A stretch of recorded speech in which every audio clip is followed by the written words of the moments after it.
Hey guys, what's up? Welcome back to another video. In this video, I'm going to be giving you guys my spoiler review of Falcon and the Winter Soldier episode 4. In this video, I'm going to be going over the key parts of the episode, as well as just giving my thoughts on each of those key parts. And before we get into it, if you guys are new on here, make sure to hit the subscribe button if you do enjoy the type of content that I make on this channel. And yeah, without wasting any more time, let's get into it. I know it's weird to start off by talking about the end of the episode, but the end of the episode was just too crazy not to mention it first. We got to see that Wakanda Connection. Now, I think this is either going to play a super big role in the series or probably the most minimal role. What I mean by that is this could just be a cameo tying Bucky to Wakanda, because as we know, he is technically the White Wolf, or he was teased to be the White Wolf in the end credits of Black Panther, and we also got a White Wolf mention in the last episode. So there's a lot of ties to Bucky and Wakanda. And then the bigger role that this whole connection could play at the end of the episode is that it actually implements into Bucky's character arc in this series itself. Now, I would love to see Bucky in another movie, such as maybe Black Panther 2,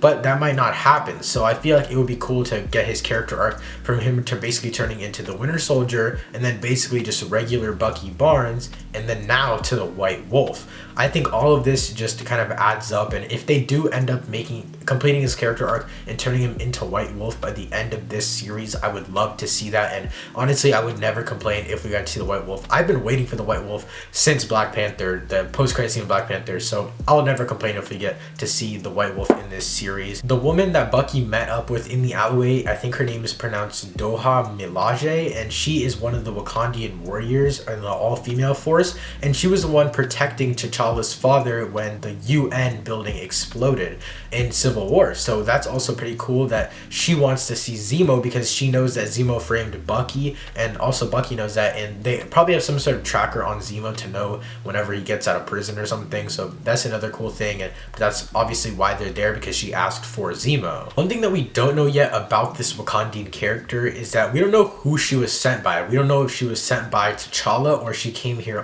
by herself, since she was the one that was basically the bodyguard for T'Chaka when the UN building exploded. That's really honestly all that I know about that whole situation between the Wakanda Connection in this episode. And moving on, I wanted to talk about Baron Zemo, the man himself. He was definitely super shifty throughout this episode, and I really liked him in this episode. One big reason why I really liked him is because we never knew what we could expect from him.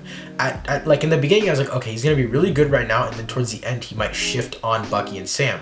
But it seemed he was good the entire episode. But there are also parts like we don't know what he's gonna do. We have really, I mean, personally, I have no expectations for his character. I have no theories for what he's really gonna do. And every time that he does one little thing, I'm like, okay, is he gonna turn on them? Is he gonna turn on them?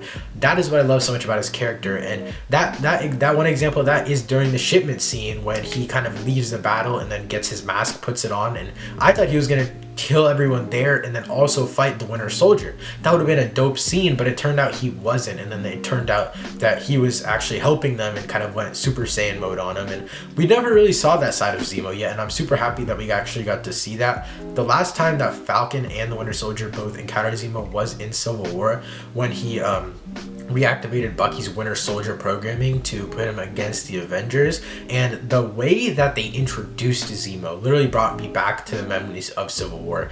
He tried to use the Winter Soldier program words to kind of convince Bucky, I guess, to use Winter Soldier to see if he still had any Winter Soldier left in him, and it was just so cool to see that as the introduction back of Zemo in the MCU, and I'm just super excited to see what Zemo has to hold in this entire series. And then Zemo also revealed that he spent years hunting people that Hydra recruited to recreate the super soldier serum, and then obviously we saw that with the guy in the shipment area, which I don't really know too much info about, but we also know that this man is so rich, and his dynamic with Bucky and Sam is just going to be so cool, because technically Bucky and Sam are breaking so many international laws, and so it's super cool to see them fly like with the rich dude that's technically evil, but they have to work with him. Just the whole dynamic between these three characters is just so much fun, and I love the way that they implemented Zemo into this series. And then we also got to see the crime island of Madripoor. I think that's how you pronounce it, and it's basically a lawless island, and it's been in the comics comics for a long time, and we are introduced on that island to Dr. Wilfred Nagel. I think that's how you pronounce his name. He's a former Hydra scientist, and that's where we get the whole scene in the shipment area. That scene was so cool, guys, whether it was the fighting from Sharon Carter, who we'll talk about later,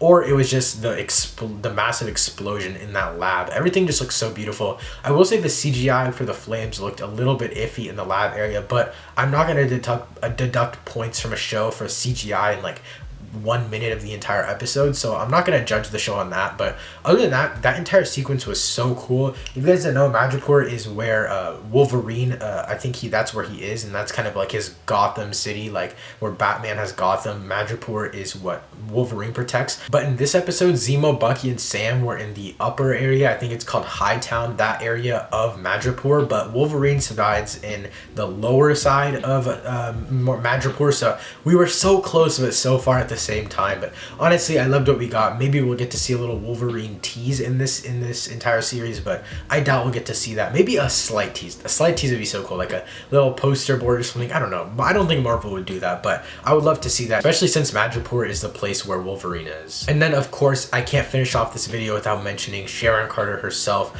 Low key, she seems kind of evil. I think she might be working with the broker. It seems so sus of her that after she got in that car, it just seemed like that the whole vibe was like she was evil, but I have no logistics behind that. The last time we saw her was again in Civil War, and now she's basically a fugitive. She's broken a bunch of laws. She's technically not pardoned in the United States, whereas like Bucky is. And then Falcon Sam promises her that he can clear her name when she gets back to the States, but she goes through with the promise of helping them, but she doesn't go back to the States with them, which is, I thought, was a pretty cool thing. She wants to stay there. What does she want to do when she stays there? Maybe work with the broker. I don't know. I think that's just my prediction. It's not like really a theory, but I just think that's what might happen. So I mean, honestly, I don't really have many expectations for Sharon Carter. Maybe she's just a one-off. She might, there's a really high chance that she's just a one-off for the show, and she might be just in this one episode and we might not see her again. But I would love to see her character again, because her character was so much fun on the screen, and overall she just brought a lot to this episode. Now quickly moving on, the final thing I want to talk about in this video is angry Captain America. My man screamed, "Do you know who I am?" after the Flag Smasher sympathizer refuses to talk. Now, that was actually crazy. When the guy spit on his face, this Captain America is like getting towards the edge of wanting to kill people. Like, he's going absurd. He's going crazy. Now he's going to do anything that he has to get these people and kill them. And as a character, he's pretty awesome. Like, I have to admit, I don't like the character himself. His character is so much fun to watch and kind of evolve over time. And I love that we actually get to witness every single detail of him getting pushed towards the edge a little bit more and more in every single episode. It's just super cool to see that. And yeah, guys, so my overall thoughts for this episode, it was awesome. I loved the action, I loved the dialogue, and everything overall. Just, it was such a fun time, and it's definitely my favorite episode in this entire series so far. I cannot wait for episode 4. This series is so good, and we only have 3 episodes left, which kind of sucks, but I'm just excited to see what's to come.